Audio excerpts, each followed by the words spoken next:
Hi guys, Rob here, and today I'm coming from Cebu's longest beach. But does the longest mean the best? And in this video, we're going to find out. Alik na! Technically speaking, it's Cebu's longest shoreline and is made up of a number of beaches along here. But in layman's terms, we all call it the beach, and that's what everybody calls it up in this area anyhow, wrong or right, so that's what I'm going to go with. First, looking where it's located. Up north, it's about 100 kilometers away from Cebu City, roughly 3 hours drive. On the satellite view, you can see it's that white sandy beach along the coast. And to get an idea of the length of the beach, I couldn't get the exact length, but by Google Maps along the road, it's over 2 kilometers in length. So behind me is the Bogo, and this way is the Hagnaya Pier, and just over here where the 7-Eleven is, down this direction is where the resorts are located. The tricycles will cost you anything from 40 peso to 150 peso, depending on if you do it as a private trip or not. So we'll show you a couple of resorts that stay here later on in the video. I'll also later in the video compare this beach to a couple of other beaches in the area so you can see which one is the best. And one of those beaches is surprisingly good, as you'll see later. So starting with the longest beach or shoreline, from the drone you can see it looks pretty amazing. And you can also see just how long this shoreline is. On the ground level, closer up, the beach doesn't have that fine sand. And by the most part, it's quite pebbly. So the beach wasn't quite as good as I hoped. Further up the beach, towards the land, it does get a little bit more sandier, but it's still a bit coarse. A bit rocky and rubbishy. There's a bit of rubbish floating around in the water. The trash also was a bit disappointing. Have a dip in my ultra tight Speedos and show that on screen for you. Swimming in the waters, you could notice it was a bit rocky as well. It wasn't too bad, but it's not a pristine beach. And I just wanted to show you low tide. It looks like Mactan Island on low tide. So at low tide, it didn't look very good at all. I did stay at a couple of the resorts along here, so I'll show you them in a sec. So if you want to come and stay here, you can get an idea of what to expect. Nothing luxurious. It's lucky you'll get even 2-star resort type here. I'm just walking up further up north on this beach. There's a lot of residential houses like this, a lot of private properties, no trespassing. They look pretty flash, these houses here. So, you know, it's not fine sand. I'll just go further up here, but the sand is a bit finer, but it's still intermittent with rocks and bit of corals and stuff. So I've walked over a kilometre up and down this beach here just to see what it's like. You know, I think it's a nice beach, but it's not up to the same standards as Bentaine or Malapascua and all that. It's nice enough, but you know, you can see why it hasn't developed as much as, you know, those bigger touristy places. The beach is just not as good. If it was me and I'm looking for a beautiful beach in northern Cebu, I'm heading over there to Bentaine Island. That's where you're going to find some of Cebu's best beaches. I did ask a number of locals in the area if there are any better beaches nearby, and they gave me 2 options that were not far away. But before I show you these other beaches, I'm going to show you a couple of places that you can stay at on this beach. The first is Orongan Beach Resort. So this is the room I'm staying at, and just over there is the cemetery. So hopefully it's going to be dead quiet tonight. This is popular with locals from the city, particularly on weekends. To clarify, the pronunciation is, how do you say it, sorry? The pronunciation is Orongan Beach Resort. And that's how you pronounce it. To relax with friends or family. It's a nice shady resort. Accommodations start from tents, and I'll show you the rates shortly. So the cottages are good for 10 and 600 for the beachfront and 500 for the ones on the side. I'll show them in a sec.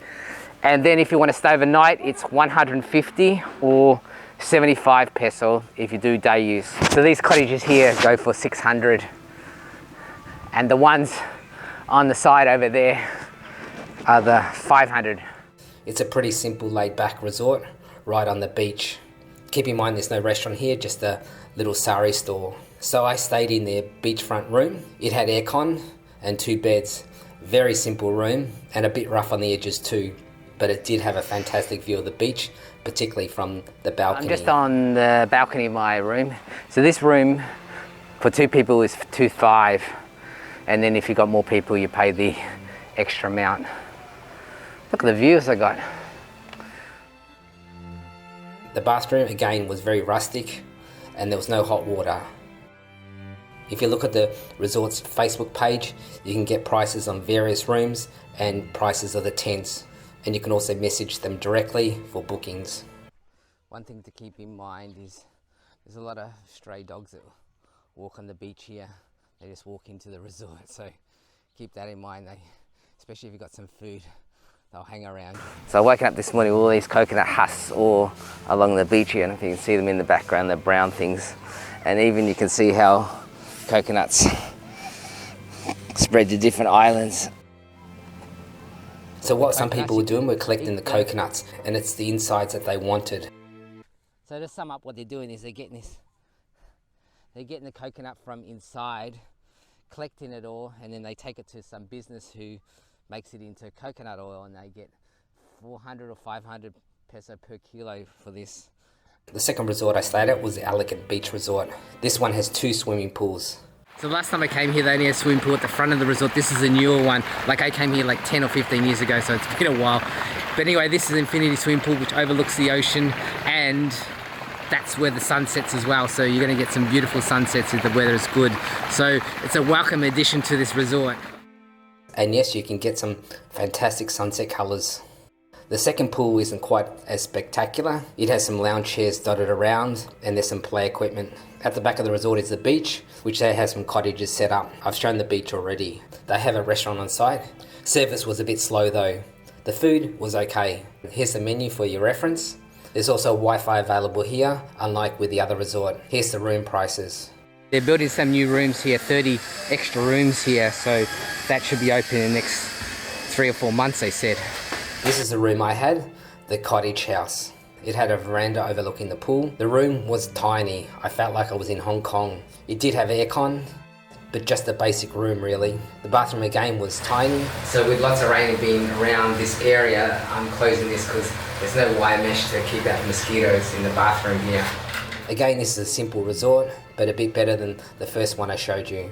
So let's look at these other beaches. The first one is in San Remigio proper, and it's about 10 kilometers away from that longest beach.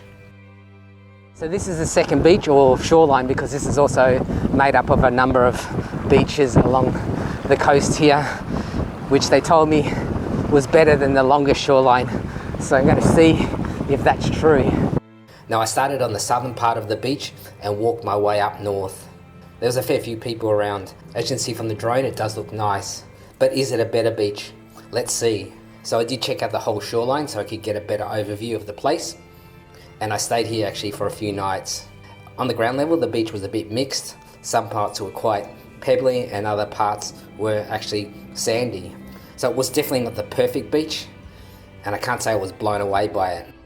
It was more crowded down the southern end of the beach, and there's also a little bit of trash down there. On the weekends it was a little bit noisier as well, as there's karaoke and cottages to stay. So these are all the images I saw when I walked along the beach here, so it gives you a good example of what to expect. Now I've been here a few days now to check it out up and down, to get my final opinion on this place. So what I've seen is this beach is probably slightly better. So what I have noticed is behind me down the south at the start of the beach, it's not quite as good as you head further north. There's some really nice patches of sandy beach, so it's a bit of a mixed bag. There's some really nice spots here that are easily better than the longest shoreline, but they're in patches. So if you want to stay right here where the best part of the beach is, I'll show you a couple of resorts in an upcoming video. So let's check out the other beach that they recommended in Maravilla, which is south of here. So from the longest beach, it's around 18 kilometers away. On the satellite you can see the white sandy beach.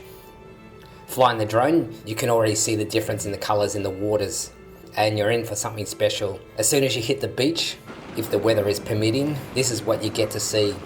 So this is the third beach, Maravilla, and as you can see behind me, it's gorgeous. Here you get those crystal clear waters. So this is the second of 2 beaches that they recommended in this area. And already I can tell you, this is the best beach in this area. The sand is much better, much more finer in most parts. So if you're looking for the best beach up here in the north, this is it, Maravilha. You should check it out. It's a nice sunny day and the water is just gorgeous. The sand goes way out, 100 meters or so. Taking a swim, you can see how superior this beach is to the other ones I've shown you. So I wouldn't say this beach is quite as good as Bentane Island, but it's getting damn close. Again, in an upcoming video, I'll show you some places that you can stay here. Even at low tide, this was a really nice beach, and there were some sandbanks you could walk out to. So this beach is a bit off the main touristy track, but I think it deserves more recognition. Hopefully the images will help convince you. And it's a pick of the bunch of beaches that I have shown. For other travel videos, check out some of my videos on screen now. Thanks so much for watching, keep safe out there, and I'll catch you next time. Cheers.